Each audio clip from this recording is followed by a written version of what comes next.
Avui vaig a contar-vos un conte oriental, per això tinc aquesta catifa màgica ací darrere, que hi serà volant en quan acabe de contar el conte.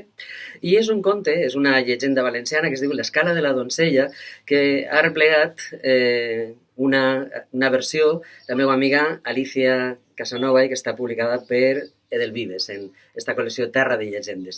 I diuen i conten que allà en la ciutat de Moixent, fa molt de temps, en l'època dels moros i cristians, hi havia un rei que tenia una filla, una donzella, la princesa Fàtima, que era guapíssima, era una preciositat, era tan bonica com les flors del jardí. Però l'única cosa que li agradava era llegir. Es passava el dia llegint i llegint i llegint. Son pare estava preocupat perquè no eixia del palau per a res, només llegia, havia devorat tots els llibres de la biblioteca del palau, que eren una bona biblioteca, i son pare, per tal de complaure-la, va cridar a un mag d'Orient, a un mag savi d'Orient, per a que la instruïra en les arts màgiques i en tot allò, en tots els sabers que ell dominava. El cas és que la princesa estava molt contenta, aprenia a hores vista, però sabent que era un mag, li va contar que ell havia sentit a dir a la gent del poble que allí, en Moixent, en la muntanya, hi havia un palau dintre de la muntanya, un palau de les fades, i que els dies de lluna plena les fades baixaven per una escala de pedra fins al poble i tota la gent tancava les portes i deien no los toqueu, no teniu contacte perquè quedareu encantats. I el cas és que ella tant i tant va insistir que, malgrat que el savi li deia que podria ser perillós, i son pare no volia de ninguna manera que arriscar-se, tant i tant va insistir que al remat son pare digué, bé, anirem una vegada. Així que va convocar al savi, a ella i a 10 guardians al peu de les escales de pedra quan cantava el gall. I el cas és que en eixa hora s'ajuntaren allí 10 guardians amb torxes, però van veure que l'escala era tan empinada que no se podia pujar.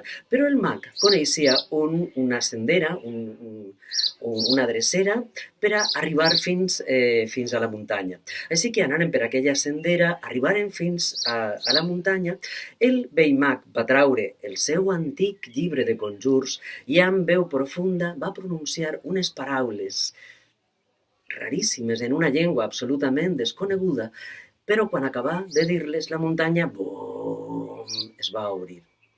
Aleshores, el rei, la princesa i els 10 guardians amb les torxes baixaren per allà. El mag es quedà allí a la porta i digué, jo us esperaré ací. Baixaren per una escala de caragol que baixava fins a les profunditats. I allí en les profunditats hi havia un jardí meravellós, un palau increïble. El jardí estava ple d'estanys, de peixos daurats, els paons es passejaven per allà, en les branques d'aquells arbres fruiters que no havia vist mai, refilaven els pardalets més melodiosos. Era una absoluta delícia, era meravellós. Se sentia la música de les fades que tocaven una música encantadora i estigué allí una molt bona estona. Per fi tornaren per l'escala de caragol i pujaren una altra vegada. El mag estava preocupat perquè havien tardat molt i una vegada que isqueren, tancar la porta. I aleshores els va dir, ella estava tan emocionada que li va dir al mag, mireu mag, la propera vegada heu de vindre amb mi perquè és un jardí meravellós, és un palau increïble, mai haureu vist una meravella com eixa.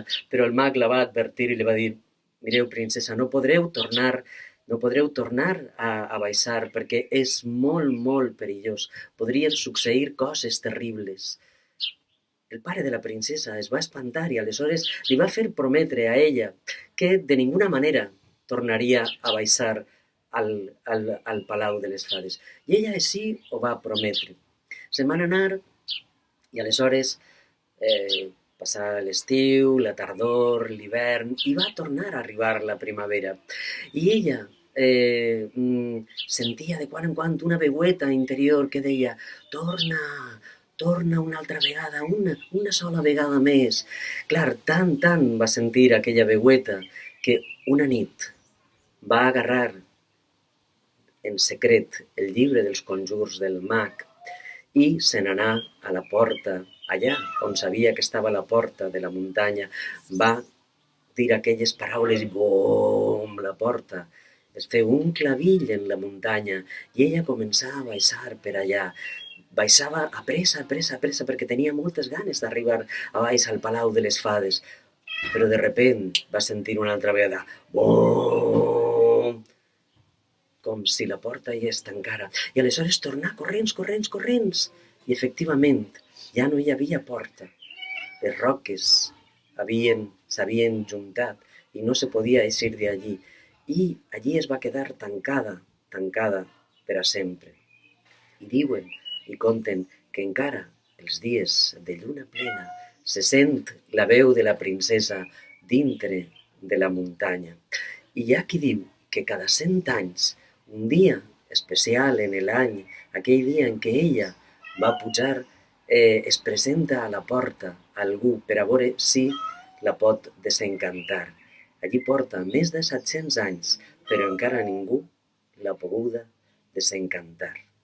I com t'he contat, ja s'ha acabat i si entreu en alguna muntanya assegureu-vos de que la porta queda oberta.